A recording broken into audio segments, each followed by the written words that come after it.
This is The Balance Dilemma.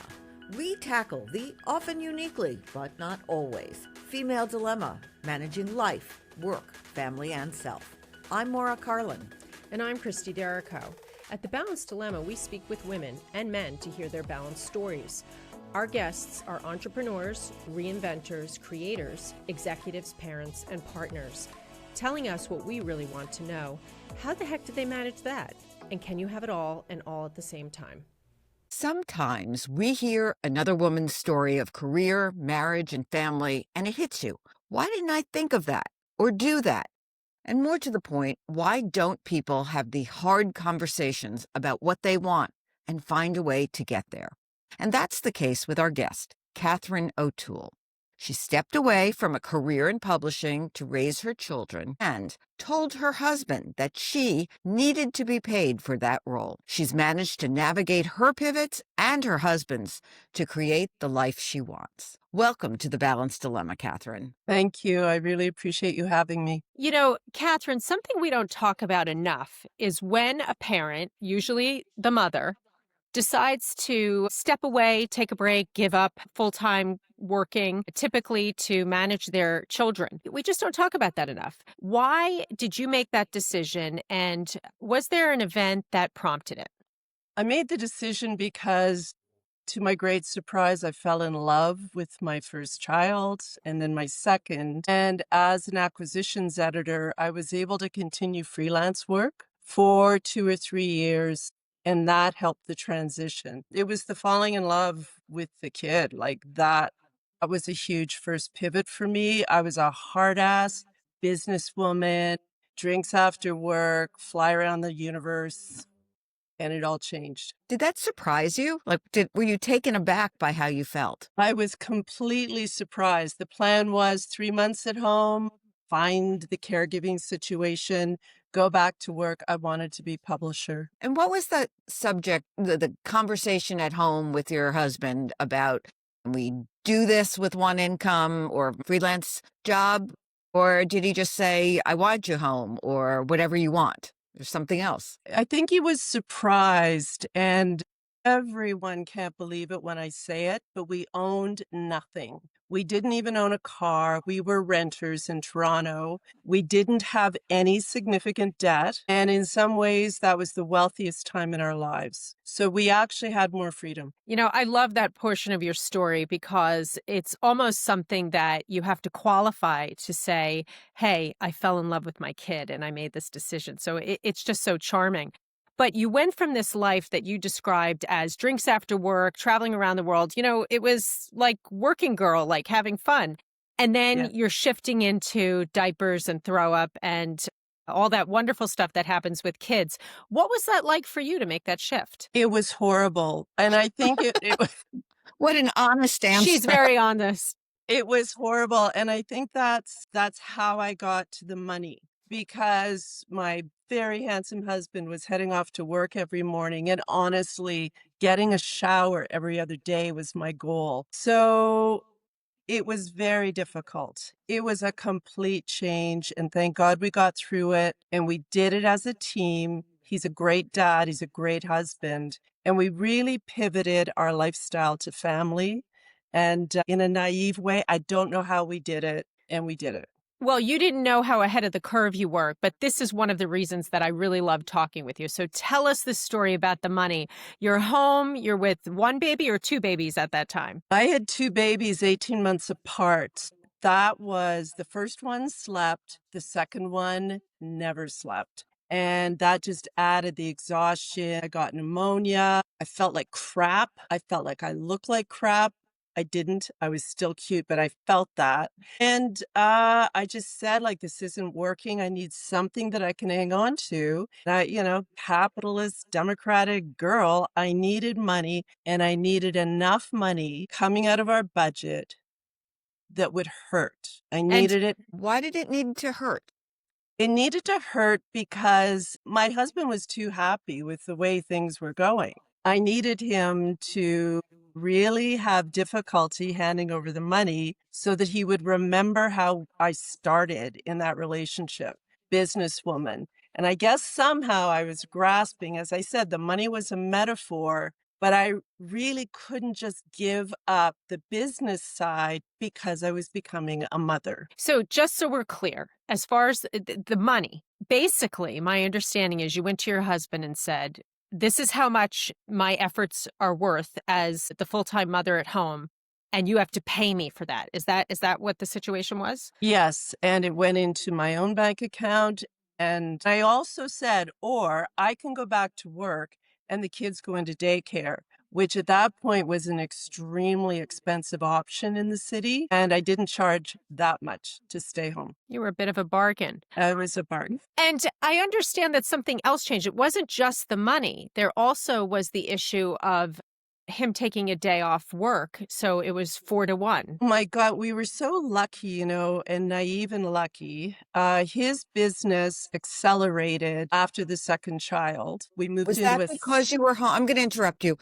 Sure. Because that often happens, that the Yes. working spouse's career or business takes off once one spouse is home. It kind of frees them up. And I'm wondering if that's why it happened or how you thought it happened and how that made you feel. Oh, I was very pleased because at that point, after 3 years, I was marketing him. So I felt a partner, very much a partner in that. It's very old fashioned, but what my mother said was marriage and children focuses a guy. Like it provides this incredible focus. I think more practically, we were socializing less. We had more of a daily routine. He was like gym, shower, office, home at 5. I think he just was working more. And that's very interesting. So his career started to take off. And let's just lay this out there. Your husband, Ian, what did he do? Ian Brignell is a lettering, logo, and font designer, and he's the finest logo and font designer working in the world today. Name a major brand, he has designed it in collaboration with all the major brand agencies in North America and Europe. And just to be clear, what you see yourself as a co-partner in this business entity. Oh, Am yeah. I correct? So tell Absolutely. us about that. Because you are in the business with him or were. Yeah, no, still am. We incorporated in 2014, so I took a much more major role, especially with putting the digital fonts into the world, website building, all that sort of thing. I deal with the lawyers.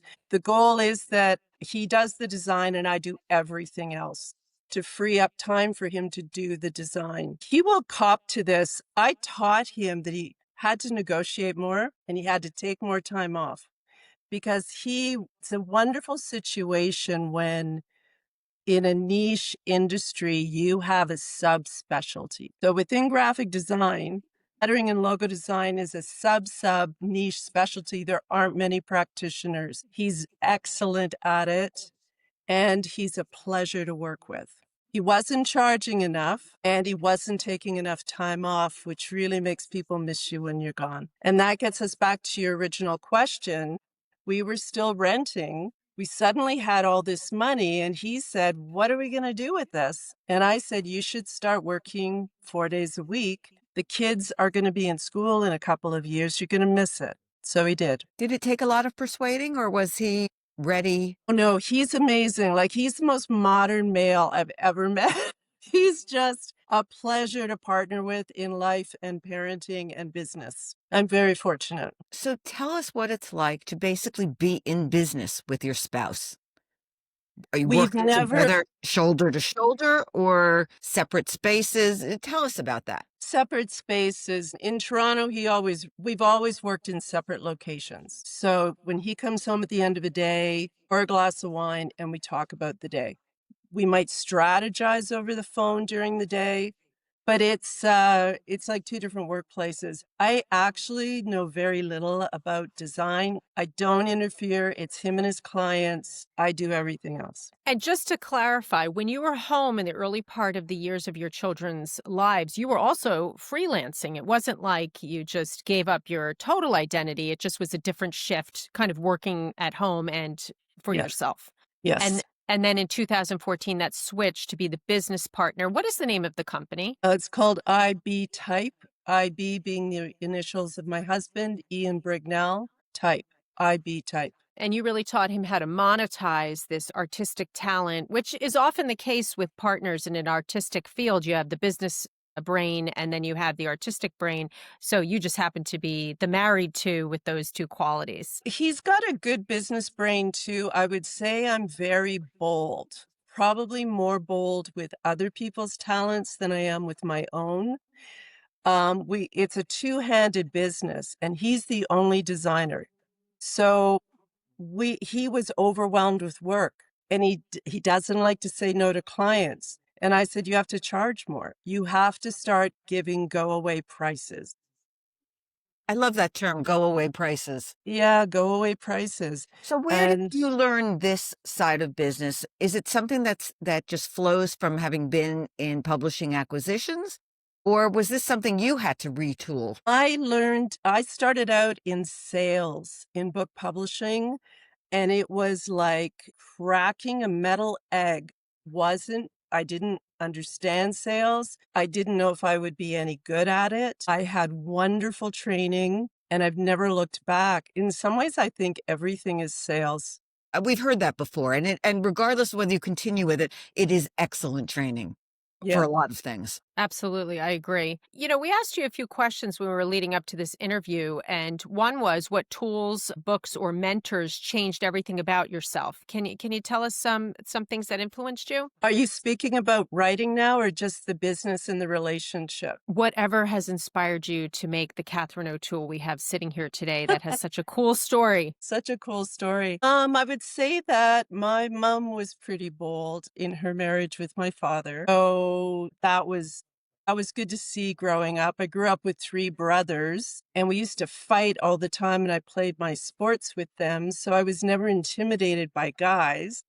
I was And very you're Canadian. You've grown up in Canada your whole life? grown up in Canada my whole life. I've spent a lot of time in France. Interesting. From what I understand from the pre-discussions and our form that you filled out, you've also made another pivot. And I love the way you worded this, that you've retired from dinner party goddess. Can you tell us what that means and what the retirement looks like? Okay, so we're very active socially. My husband and I like people. We like to have a good time. I'm a really great cook. He's a really great co-host. And we just did a lot of that. We were also in a city with no family. We wanted our children to love other adults, not just us. So we had a very social world. We had a lot of friends who did not have children. So dinner party, dinner party. And it gets to eat up so much of your time. I was trying to balance an emerging writing career alongside the work I did with the company. Dinner parties are a habit, you just keep doing them. So when we left Toronto, our kids have flown the coop. 18, we moved to Ottawa. I said, I'm done. Dinner parties eat up too much of my time. I need more time just for myself and my own projects. And that has really changed everything for my life in Ottawa. I go to the gym twice a week. I never miss it. I walk 3 days a week. I never miss it. I write 12 to 18 hours a week and I do my work. It's wonderful. So it sounds like you prioritized you. I did. It took a breakdown to get there, but yes, I did. What do you mean by that? Took a breakdown to get there. It took a breakdown. My dad died the year we moved here, just a couple months before we moved here. And then 9 months later, a brother died. And my mom was left very shaky. She was in Ottawa. And the person who left Toronto, so I didn't have to take care of people socially, I started taking care of my mom. And just a lot of loss. And then I lost boundaries with my mom. And then I just sort of broke everything, the feather that breaks the camel's back.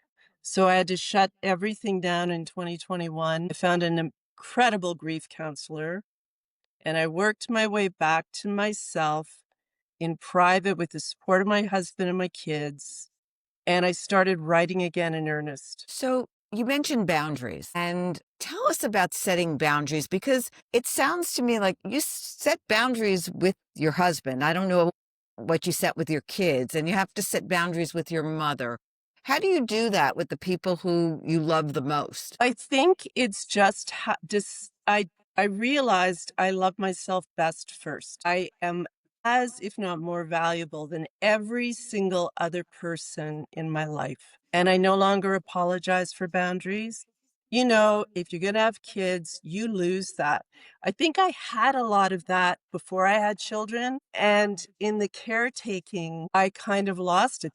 They became more of the priorities. So it's been a scratching back. How do you do it compassionately?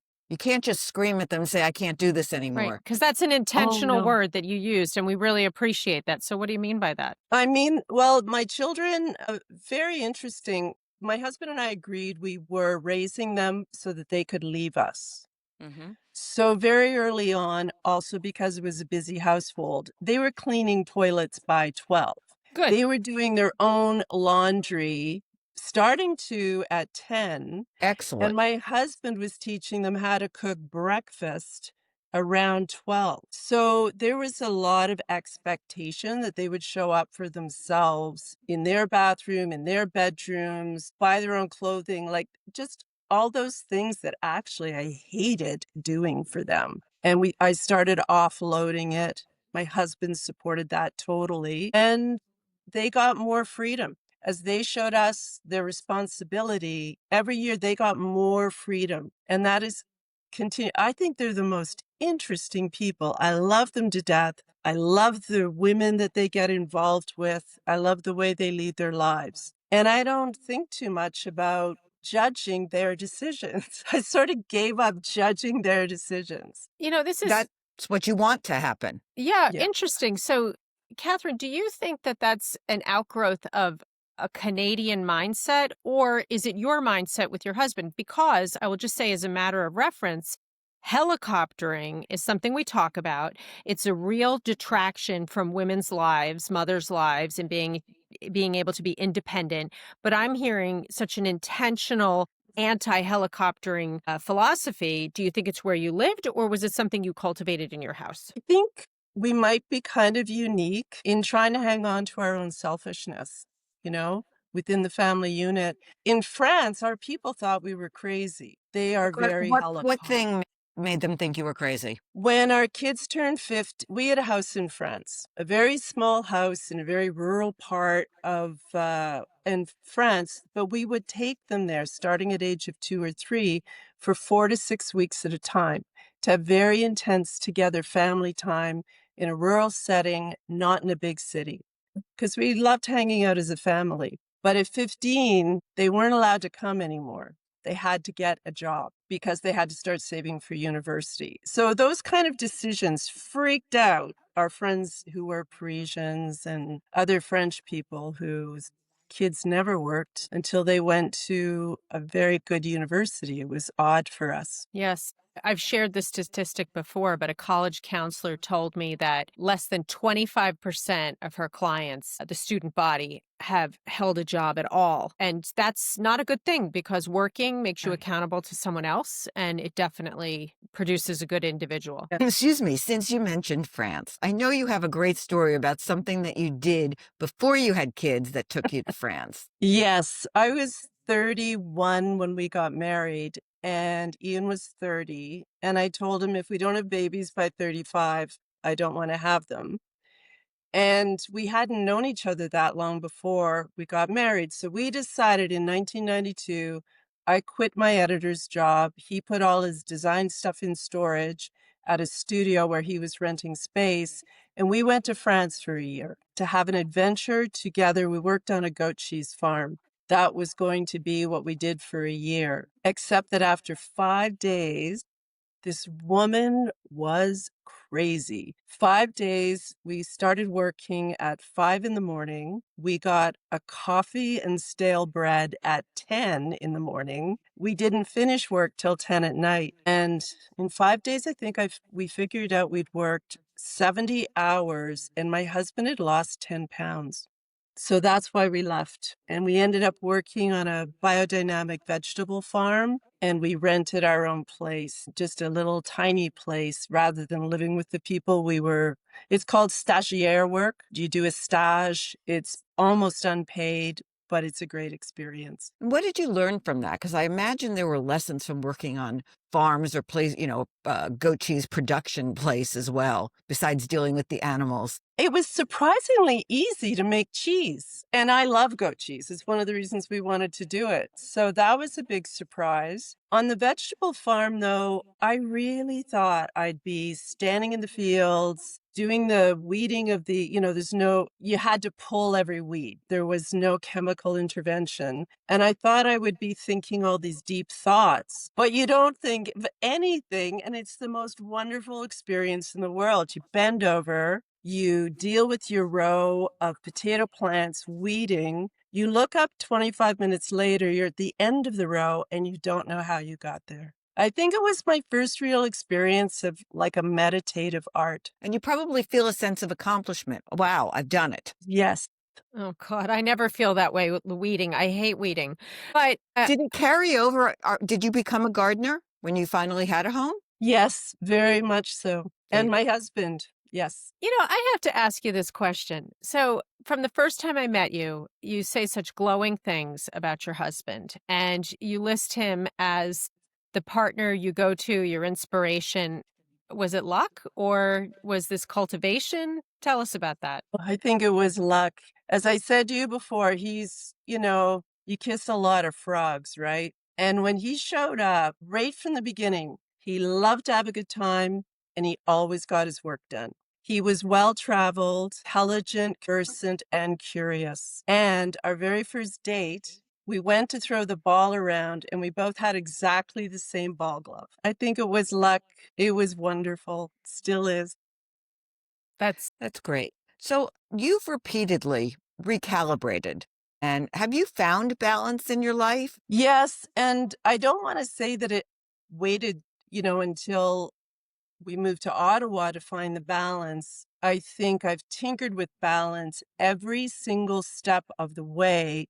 But because circumstances change, what brought balance had to be tinkered with every step. And I think we've covered a lot of that. And this new calibration, this new iteration of yourself, you've gone back to your writing. Yes. And one thing you said that I thought was so interesting, you said, I found some of the most important personal and writer resources by reading the obituary pages in the New York Times and The Economist. Tell us about that. What inspiration can you find in the obits? The obits, and also whoever used to write the weather on the Sunday New York Times for like 20 years. It was like poetry. So not the present Economist, but the previous versions of The Economist going back 10 years. The obituary writing was so excellent. And I was being introduced to people that I was unaware of. And so one of them was Eugene Weber. He's my best example because Eugene Weber is the reason I wrote my second novel. And he's a French historian who really digs into the stats of things. He's got the Legion of Honor. He married a beautiful French woman. He's unfortunately passed away. I was going to show you my book with all my notes in it, but he wrote that were basically statistical analysis going back to 200 years ago in France. And he interpreted the statistics and made stories out of them. Just captivating. The man was a marvel. So I think most of my education in life has happened since I left university. And people I tripped over in the obituaries, women, artists, writers, historians, I just would then go search for their work and read. And we can find your writing on your Substack at catherineotoole.substack.com. And where else can people find you? Catherine A. O'Toole will take you almost everywhere. CatherineAOtoole.com is my writer's website. My Substack, Catherine A. O'Toole, and my business, ibtype.com. And Maura? And we have to ask, can you have it all and all at the same time? No, but it's an adventure trying. Love it. Thank you so much for joining us, Catherine. It was lovely meeting Catherine. you. Thank you. You too. Love the pink hair. Thanks. Please follow us, listen to us, and rate us on our platforms, Spotify, Apple, and our website, thebalanceddilemma.com, where you can also subscribe to our newsletter and email us your suggestions. There's no cost, but it means a lot to us.